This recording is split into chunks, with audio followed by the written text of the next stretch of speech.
Okay, so to keep it simple for you guys, right, for those that do not want to stay too long, my bias for next week will be bearish for equities, bullish on dollar, and I will be looking for downside objectives for the equities. Basically for ES, it's this fair value gap right here, right, this BC right here. Okay, because dollar has closed very bullishly in Friday, right, and if you can see, we have the monthly BC right here, right, and dollars trading within the monthly breaker as well. Okay, heading down into the weekly, you can see that we have a strong closure above this initial balanced price range. We have another balanced price range above, and as well as a CB here. All right, zooming into the the daily time frame, we have closed above strongly and away from this current balanced price range we are in for a few weeks. Okay, breaking market structure to the upside. We have SMTs on the foreigns, right, and right now this is a bullish breaker, bullish fair value gap, bullish volume imbalance, bullish BPR. Okay, next upside targets I'm looking at, it's the volume imbalance here and probably the liquidities above, and I think we might want to draw into this unfilled CB above here. Okay, so bearish on equities, bullish on dollar. For those that are here just to know that, you can leave now, right? Next I would like to talk about what do we have on the weekly time frame with the other indices, okay, between the indices. So I'll use this chart, this ES chart, continuous contract chart. Okay, lower highs, higher highs, and lower highs. Okay, this by itself is a SMT. So any shift lower below this swing low, I'll be looking to short into this area right here.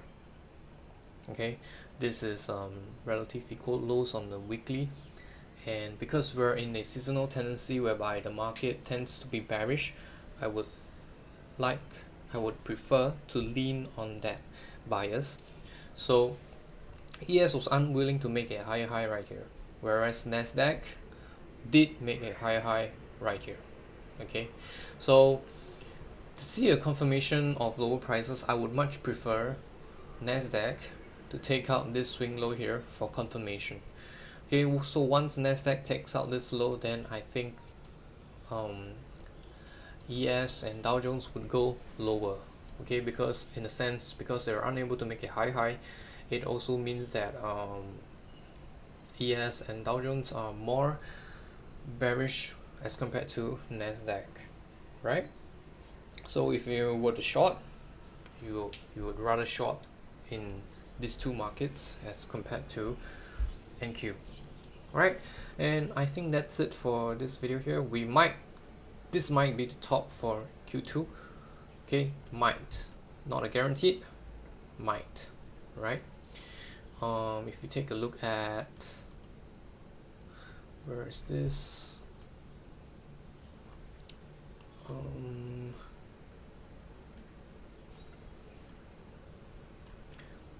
Right here.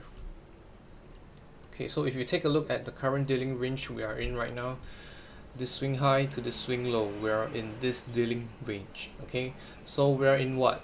Premium. Okay, we're in a premium of the range. So if it is consolidating, you would want to short in the premium around 75% and into discount around 25%, and this is the draw on liquidity if it's a consolidating market, which it is. Alright, this basically looks like a seek and destroy profile within a dealing range. So we're taking out internal liquidities back and forth until the market wants to move away from this range. Okay, that is very clear, right? Very clear on that. So I want to see if the equities can come down and take out this low here, which would be in the extremities of the range, and from there maybe we can take a swing long to take out the high here. Okay, but that's a long-term perspective of this entire market profile. So right now I'm basically just looking to short into this area here if we are on the weekly time frame due to the current SMT we're having, and I just need a break in market structure right here. Okay, this is a swing low, right? And if it breaks through, then we'll be looking into these prices here. Okay, just gonna trade within the range and see how it goes, right? And I think that's it for this video. I hope you enjoyed it, and if you find this insightful, do let me know in the comments section down below, and I'll see you guys in the next one. Good luck trading, and that's all.